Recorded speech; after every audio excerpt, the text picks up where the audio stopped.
What's going on, guys? It's Jimmy here. A late night meeting occurred, which kind of happened by surprise here. That's right. As you can see here, in a nod to urgency, I guess now they're all of a sudden urgent. Aides for President Biden and House Speaker Kevin McCarthy hold late night debt ceiling talks. In new phase of negotiations builds on direct and productive discussions, the White House officials said. And as you can see here, this is very important stuff as Social Security, Medicare, and federal salaries, what payments may be delayed in the debt ceiling standoff. The nation may run out of money to pay all of its bills as soon as June 1st, the so called X date. The government wouldn't be able to pay everyone on time. It would likely prioritize payments to investors holding U.S. Treasury bonds to avoid a technical default. Payments like Social Security, Medicare, tax refunds, military salaries, and others would likely be delayed, according to what it says here by CNBC. Yeah, so here's what the White House is saying, and here's part of what President Biden and Speaker McCarthy just said here. Take a listen. Overwhelming consensus, I think, in today's meeting, the congressional leaders, that defaulting on the debt is simply not an option. It's disappointing that our discussions in the congressional Republicans have not been willing to discuss raising revenues, but the policy differences between the parties should not stop Congress from avoiding default. I made clear again today's meeting that default is not an option. I just finished our meeting with the president. I did think this one was a little more productive. We're a long way apart. We've got a short time frame here to try to find out how we could come to an agreement. But look, I wish we had done this back in February. Oh, my God. Joining us now, White House Press Secretary Karine Jean-Pierre. I wish you had done this back in February, too. But that's not where we're at, not even close. What's at stake here, and how far apart is the White House and Republicans on this? I mean, I think everyone agrees that we shouldn't be in this position where politics and disagreement over policies and different things that each side wants it gets in the way of the debt ceiling battle. Like, why are we doing this? That's a very good question, Mika. But let me just say this and just kind of reiterate, and thank you for having me on, what the president said yesterday. The president and congressional leaders had a productive meeting. They had a direct conversation on the importance of making sure America does not default on our debt for the first time. And so that's one part of the conversation that they had. The other part of it is to make sure that there is a responsible, bipartisan budget agreement that gets to his desk. And like you stated in the beginning of your question to me, Mika, yes, there are a range of issues that they need to discuss. The president directed his staff to have this conversation on the staff level and to deal with how we get to a bipartisan, again, reasonable agreement on the budget. And the president is looking forward to having conversations with the congressional leader on the phone later this week and meeting with them again when he comes back overseas. Look, we are not a deadbeat nation. You've heard this from the president over and over again. This is Congress's constitutional duty to get this done as it relates to debt limit. And we should not be in this position. We should not. This is something that has been done 78 times since 1960. And let's not forget, Democrats joined Republicans in a bipartisan way, putting politics aside 3 times in the last administration, the Trump administration, to get this done. So this is where we are. We have an X date from the Treasury Department on what needs to get done before that date is passing and getting done the debt limit, which Congress could do. They could have done this a long time ago. And Karine, good morning. It's good to see you. Mitch McConnell said the same yesterday, by the way. We are not going to default. There's going to be a deal, but that it is Speaker McCarthy and the president who are the key to this. One of the things on the table that Republicans want out of this deal is federal work requirements for federal aid programs like Medicaid and SNAP. In other words, you'd have to show employment for a certain number of hours a week in order to get supplemental food or to get Medicaid. Progressives have said that is a non-starter for them. The White House and President Biden have said, well, there might be some negotiating within that, not wholesale. Where is the president on the question of work requirements? So here's what I'll say about that is what Republicans are proposing is essentially increasing poverty, proposing a plan that really won't save us much money at all, and cutting health care costs for millions of Americans. This is a proposal that they have put forth that they couldn't get unified agreement on when they had the government, when they had majority in the House, in the Senate, and also had a Republican president. They couldn't even get this done. So look, the president has been very clear. He's going to fight for health care. He's going to fight for programs that American families truly need just to make ends meet. But that's the proposal that they're putting in front of us, Willie. Hey, Karine, good morning. It's Jonathan. It's no small thing for a president to cancel a portion of a foreign trip. He, of course, is still going to the G7 in Japan, but no longer making the stops in Australia and Papua New Guinea. And I know that's a region that the administration has said you really want to focus on, in part to curb China's rising influence. So take us behind the scenes, if you will, and just what went into the decision for the president to opt to not make the second part of this trip?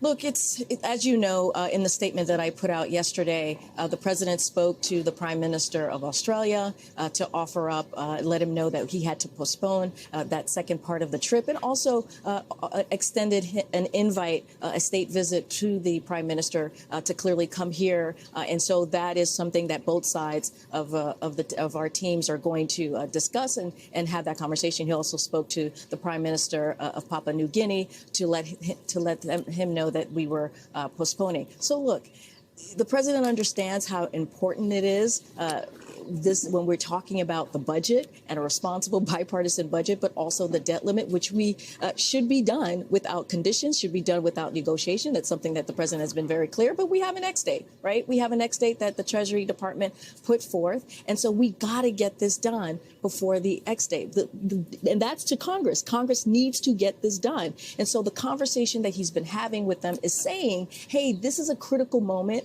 You all have to really come together and really deal with an issue with the debt limit that has been done 78 times since 1960. We are not a deadbeat nation. So the president has held the line on that. And also, we are having that second conversation of making sure that we have a budget that gets to his desk that he can sign. Yeah, this really just seems like such a broken system to me. They've had to do this 78 times since 1960. Underneath Republican and Democratic presidents, they had to do this 3 times. They had to raise the debt limit 3 times in 4 years underneath former President Donald Trump. How many times are we going to go through this? It's literally the definition of insanity. And remember that 99 point something percent of bills or, spending has to be approved by Congress. There's some things that, spending doesn't get approved by Congress through other, channels and stuff like that. But this is a secondary protocol type of thing. Most spending gets approved by Congress. So we really don't need the debt limit. It's really just a thing that could get the country in a lot of trouble. And if we default on our debt, it's going to send our country into economic collapse. It's going to send a message to the world that says we, like the White House kind of said, there are a deadbeat nation. We don't pay our bills. And it doesn't matter if we're a Republican president, a Democratic president, who's in control at what time. It's just ridiculous. We need to do this 78 times since 1960. And think about how many times we've had government shutdowns and stuff like that. It's just, I think it's ridiculous at this point. And my beautiful wife, Laurel's here as a special guest. History almost repeats itself last night, unfortunately. And it wasn't a good thing. Take a look here. Yeah, you can see here Prince Harry and Meghan Markle, his wife, were chased by, quote, aggressive paparazzi for 2 hours last night. 2 hours. 2 hours. Oh my God. The couple was involved in a, quote, catastrophic car chase, they said in a statement. Do you know how traumatizing that would have to be for him? Imagine if you were in a car chase for 2 hours. You would be fit for a straitjacket. I don't know how it could have gone on that long Well, because, police got involved. yeah, you know damn well if that was you and me in the car, we would have had the cops called like Oh, within immediately. 5 minutes. Here, let's go through the details first. Just hours after Meghan Markle took the stage to accept her Women of Vision Award after the Ms. Foundation for Women's annual gala, she and Prince Harry were reportedly involved in a near catastrophic car chase, according to a spokesman for Sussex. In a statement obtained by CNN, the spokesperson shared that both the couple and Meghan Markle's mother, Doria Ragland, were in the vehicle when the dangerous incident took place, lasting, quote, over 2 hours. So you got me. That's horrifying. Last night, the Duke and the Duchess of Sussex and Mrs. Ragland were involved in a near catastrophic car chase at the hands of a ring of highly aggressive paparazzi. This relentless pursuit, lasting over 2 hours, resulted in multiple near collisions involving other drivers on the road, pedestrians, and 2 New York Police Department officers. That ain't even cool. With the statement added that the Duke and the Duchess understand that being a public figure comes with a level of interest from the public. It also reiterated that this distinction should never come at the cost of anyone's safety. The spokesperson concluded that dissemination of these images, given in the ways that they were obtained, encourages a highly intrusive practice that is dangerous to all the people involved. According to People, the trio was on their way to a friend's private residence after the event when half a dozen blacked out vehicles pursued their car, running red light, reversing down a one-way street, driving on the sidewalk, driving while on the phone, and taking photographs in their attempts to take photos of their couple and Doria. How is this allowed to go on so long? Wow. Why didn't the police stop it? I don't get it. The prince has long spoken out about his anger about press intrusion, which he blames for the death of his mother, Princess Diana, Rightly so. who was killed when her limousine crashed as it sped away from chasing paparazzi in Paris in 1997, which was now 26 years ago. That had to be absolutely horrifying for him. Your thoughts? That had to be absolutely horrifying. Matt? Especially that's how his mother died. And that's one of the reasons why he stepped away from his royal duties, because he didn't want to put his wife in a situation where something like that could happen. And here it's happening again. That has to be absolutely horrifying. 6 blacked out cars. I don't understand why the paparazzi are still acting like this. It is unacceptable. And the police are For involved. 2 hours. For 2 hours. Why are police not pulling these cars over? I know. Something stinks to me in this story. For 2 hours? Especially because I'm sure they called the police and probably told them who they were. Why are the police, and they're driving on sidewalks and they're reversing down one-way street and all this, why are the police not pulling these cars over? And stopping them. How did it go on for 2 hours? Exactly my point. Like, all this stuff is absolutely ridiculous. I feel like it's almost unbelievable. Like something smells in this story. I don't know. Well, not unbelievable in the fact that you don't believe it, right? No, but I'm thinking, how could it have gone on for 2 hours if police were involved? Maybe they didn't get called for a while, or maybe they pulled one of them over and then, or I, two of them over and then the other ones kept going. I don't know. But Maybe these guys just, they knew that the photographs were worth so much money that they just kept going. What do you think? I don't know, but they need to beef up their security. Well, this is why they moved to Canada, right? Yeah, they live in Canada. This is why they're like, yeah, we got out of there because Well, it's time to go into more reclusive. If I was him, I would get even more reclusive because now, that so ain't so right. imagine you're Meghan Markle, right?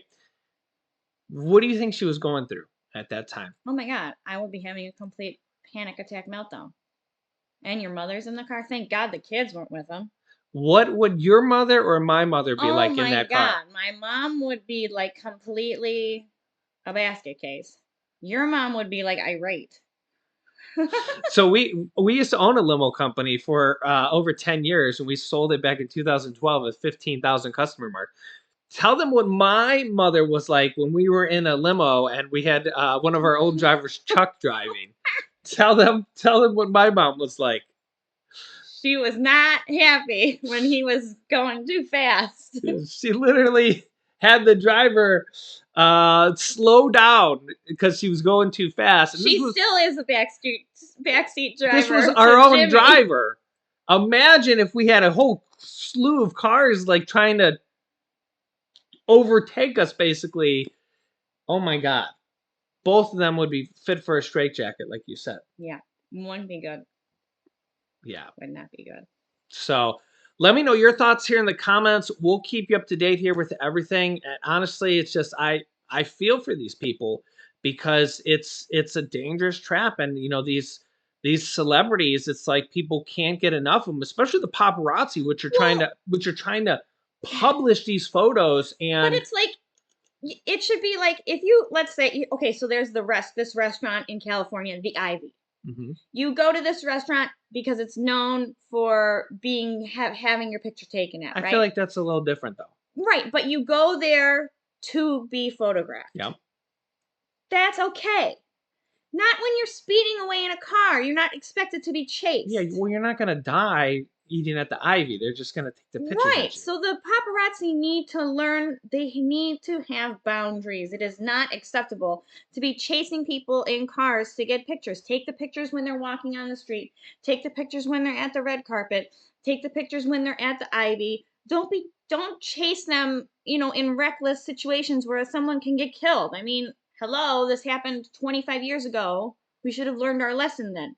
I mean, The problem there is needs to be they consequences. don't care. You know what? The picture shouldn't be allowed to be bought from situations like that. Come here. But of course, the people buying the pictures don't care either. There'll always be somebody who will buy the pictures.